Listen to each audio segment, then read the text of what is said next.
The agriculture sector has crucial players, or let me say stakeholders, that are contributing to food security, and some are serving as a liaison between farmers, researchers, scientists. You can name them. Today, we are going to be focusing on agricultural extension services, and I'm going to be speaking with the district agric officer here at the Shai-Osudoku District, who is responsible for extension services. He is Mr. Joseph Okanse. We're going for a short break. When we come back, I'll introduce my guests. Stay tuned. Want to own an agro-processing factory, but held by financial and technical challenges? TIAST got you covered. We assured of 80% financial support. You only need an investment of 20%.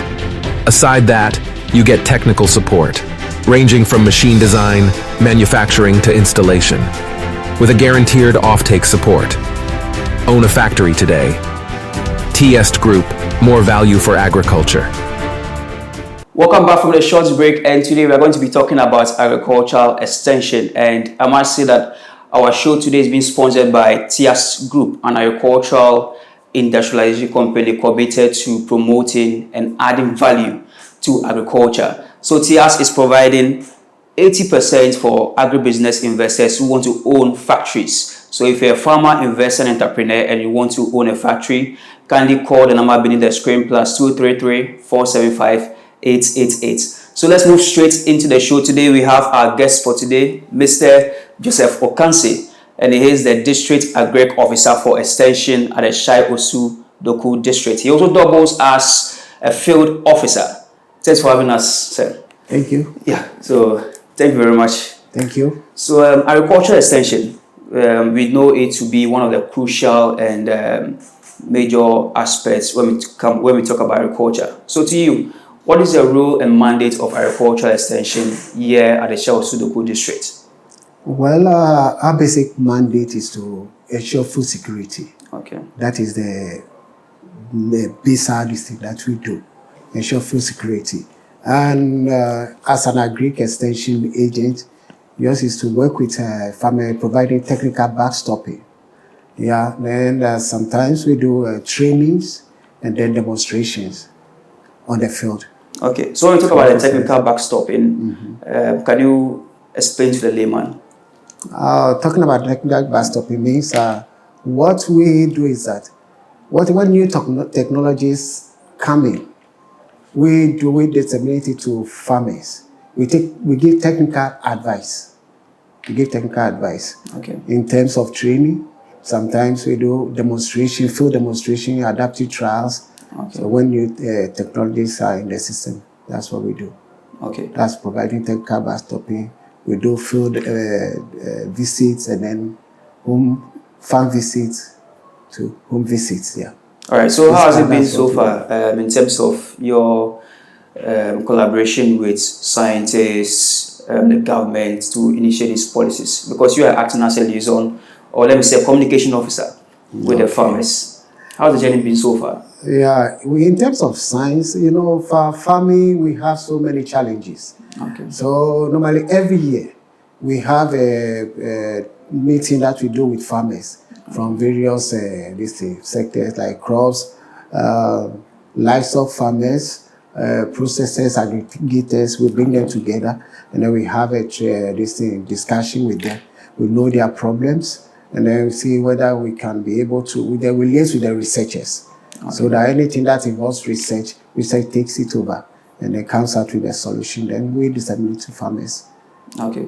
So what's that key or major problem that the department is looking at as we speak? As we speak, at the moment, the major problem we are having is with the mango farmers. Mango farmers. There is this disease called BBS. And it's really impacting negatively on the mango industry. The disease is very devastating. And then when it attacks your farm, if you don't take care, you lose about 80 to 90% of your produce. Yeah. And how bad is it? Is it affecting farmers as we speak? Yeah, it's affecting farmers as we speak. So what's the response to that? There's no research. Research is going on to find a lasting solution to it. But like I said, farming with the mango industry, they have for who come into it to buy, like the processor, those who are into processing, and then the exporters. So they also have a stake in it. So they also try to find solution to it. Just like the sector is trying to find solution in terms of research into the disease. Recently, I heard that one of the exporters or these processors had this solution from South Africa. They said rather they use South Africa too is into the mango production, so they also are facing the same problem. It's a very distinct disease that is widespread. Even within just our neighboring Burkina Faso, we have we have that disease there. Okay, so are we only talking about mango here? Is that the only problem that, is hitting the district? Well, that's not the only problem. Okay. When we are talking about crop, that's why I said mango, the BBS is a major problem that is being tackled now. Okay. Yeah. But when we come to other sectors like the tractor services, it's also another major problem. Okay. Farmers can't afford the tractor. And then the tractors that are within the system is limited. Affordability and then availability. So it is making production very difficult.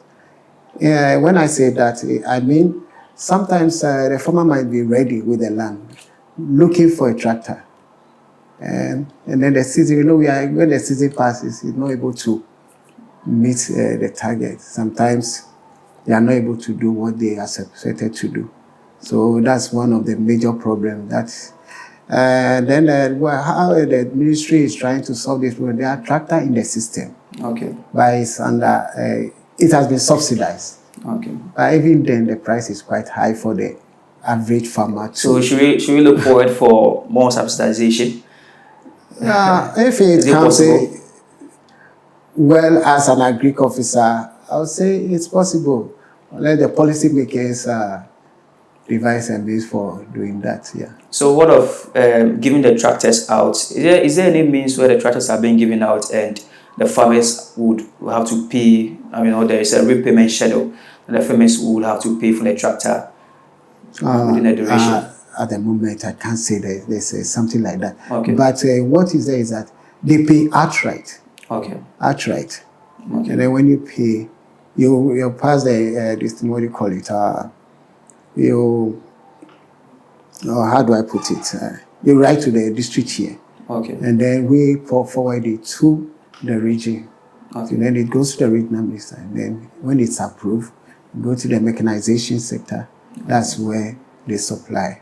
Okay. But So you have to pay everything after. Okay, before you can. Initially, there was a system like that where farmers pay 50%. Then you are giving the tractors. Okay. But farmers, the payment, when they are giving the tractors, payment becomes difficult.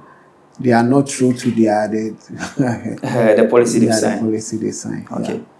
So we'll be speaking to Mr. Joseph Okanse here at the Shai-Osudoku District, and he is a field officer who is also serving as the district agri officer for extension services. So let's move to him and then speak on modernization here at the Shai-Osudoku District, talking about how people are embracing the call for modernization and also doing more processing. So let's move into modernization here in the district. I think you are in touch with the farmers. Yes. So let me ask this question: how are they embracing the call for modernization in terms of food processing and all that? Well, I'll say it's encouraging. It's encouraging. It's encouraging. Yeah, most are into food processing. We have one who is into this. Tom Brown is into Winnie Means. Okay. Is into a lot of processing. And we have somebody too who is into fruit juice processing. We have the Gary processors there who have fortified it with soya bean and all that just to enhance the quality of the Gary. And then even we have the cassava dough processors within the district. We have individuals who are into various kind of processing. Yeah. Okay. So you've been serving as the district agri officer for some time now.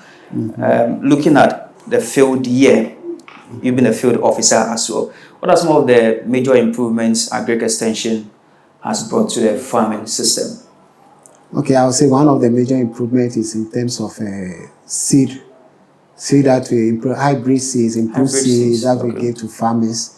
Yeah, that gives them maximum yield. Then research has gone much into this in different varieties and then hybrid seeds that gives more yield than the ones that the local varieties that are already in the system. Okay. So they're just saying that a lot of people are not getting access to farm inputs. Yes. How is that true to you? It may be true or not true. To me, the implements are there. The inputs are there. But as to the price, that is what is making it not affordable to most farmers. They are there. But just within this couple of years, I would say just within last year to this year, the price escalation on most of the products is quite very high.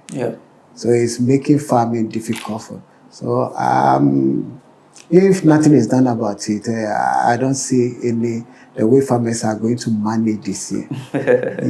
Because a lot of farmers have been asking about the price of fertilizer, even the seeds. That was very high as last year. This year too. It's still high. It's high, and it hard to come by. So what do you think? For the planting for food and job, that's one of the government flagship programs. Where fertilizer is given at a subsidized price. And it was helping.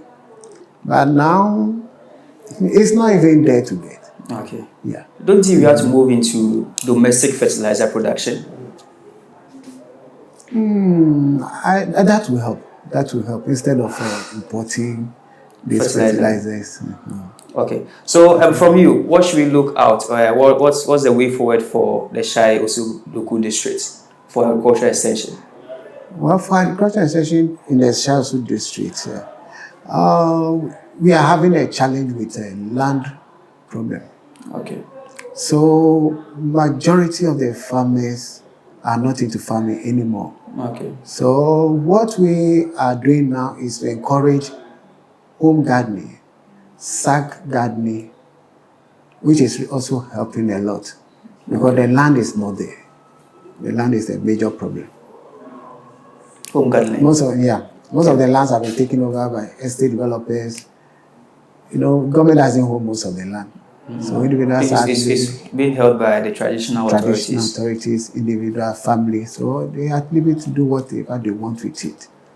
So farmers are at a disadvantage. So what are some of the recommendations or possible solutions that you think we can do, or the governments can do, or stakeholders can do to curb or mitigate this challenge? One reason that the government can do is to source out for land for agricultural purposes. Then the government can acquire it and then lease it out to farmers. So is it a problem of the Accra is an urban community where a lot of people are moving in here for greener pastures, and I think the Shai-Osudoku District part is somehow greener. But then people are really moving here. You see adverts on TV about the dual lands and all that. So don't you think a time will come where there will be no land for farming? You said it, my brother. Exactly. And we are seeing the effect now. It's happening. So in the next 5 or 10 years, I don't think there will be any land for agricultural production. So the next 3 to 5 years, Mr. Joseph Okanse is estimating that because of the rural-urban migration, there might be no lands for farming. So, government policies and all that should be structured in a way that people can also get a source of livelihood in the rural areas, so that the Shai-Osudoku District, obviously a very promising district, would continue agricultural production to enhance food security. So we are going to move to Mr. Joseph Okanse to get his final words about the state of agriculture in Ghana. So, Mr. Okanse, let's take your final words. in terms of agriculture in Ghana, what do you think?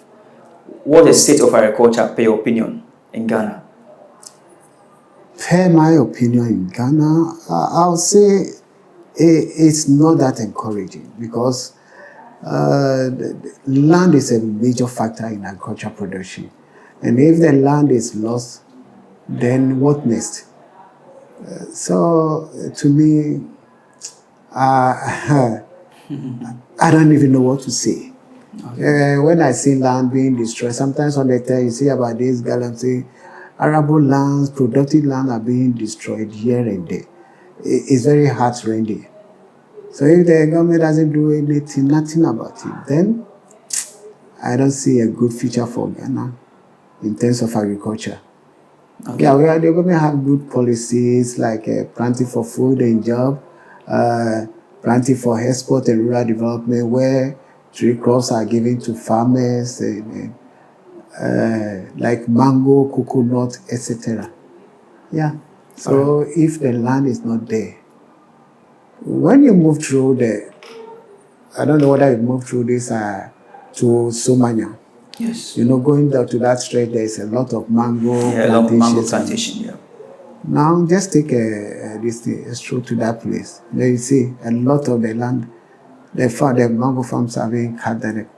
The trees are being cut down for. So that's deforestation. Deforestation for the estate development. So if that's this thing serious. is not curtailed, in the near future, it will be very bleak for Ghana. Okay. In terms of agriculture. Okay. So let me give you the opportunity to speak to the youth. We are also focused on the youth in agriculture. So what are your words to them? A lot of youth out there are not into agriculture. So what are your words for them? Yeah. When we say the youth are not into agriculture, there is a reason why they are not into agriculture. Yeah. They see agriculture as a punishment. Okay. That's why. What I'll say is that we have to let the youth know that it's a very lucrative area to venture into. They need to be taught, they need to be educated. Okay. And then they should take agriculture. You see, most of our forefathers who are interested, they don't take it as a business. But now agriculture is a business. Okay. So when they take it as a business, it's going to help them a lot. And like I said, now most youths are going into agric. Okay. Those who are more abreast with time and knowledgeable, they are going into agriculture production. Yeah. And then for your field, we have people studying agriculture extension in the various universities. Yeah. Yes, maybe have University of Ghana. Yeah. People even doing masters in agriculture extension. I think that's very encouraging. Yeah. So thank you very much for having us on Agribusiness TV. We are very much grateful. And we wish you great prospects as you continue your career. Thank you, too. Thank you. Yeah, most welcome. So this is Agribusiness TV. My name is Prince Opoku Dugbe, and we've been speaking to Mr. Joseph Okanse, the District Agric Officer for Extension Services at the Shai-Osudoku District. And we've learned a lot that agricultural extension is very, very crucial in determining agricultural production and how high we can go. So once again, thanks for joining us here on Agribusiness TV. You can follow Agribusiness on YouTube, Facebook, Twitter, and all our social media platforms at Agribusiness. Thank you very much. Meet you same time next week on time with an Agribusiness Giant. Bye-bye.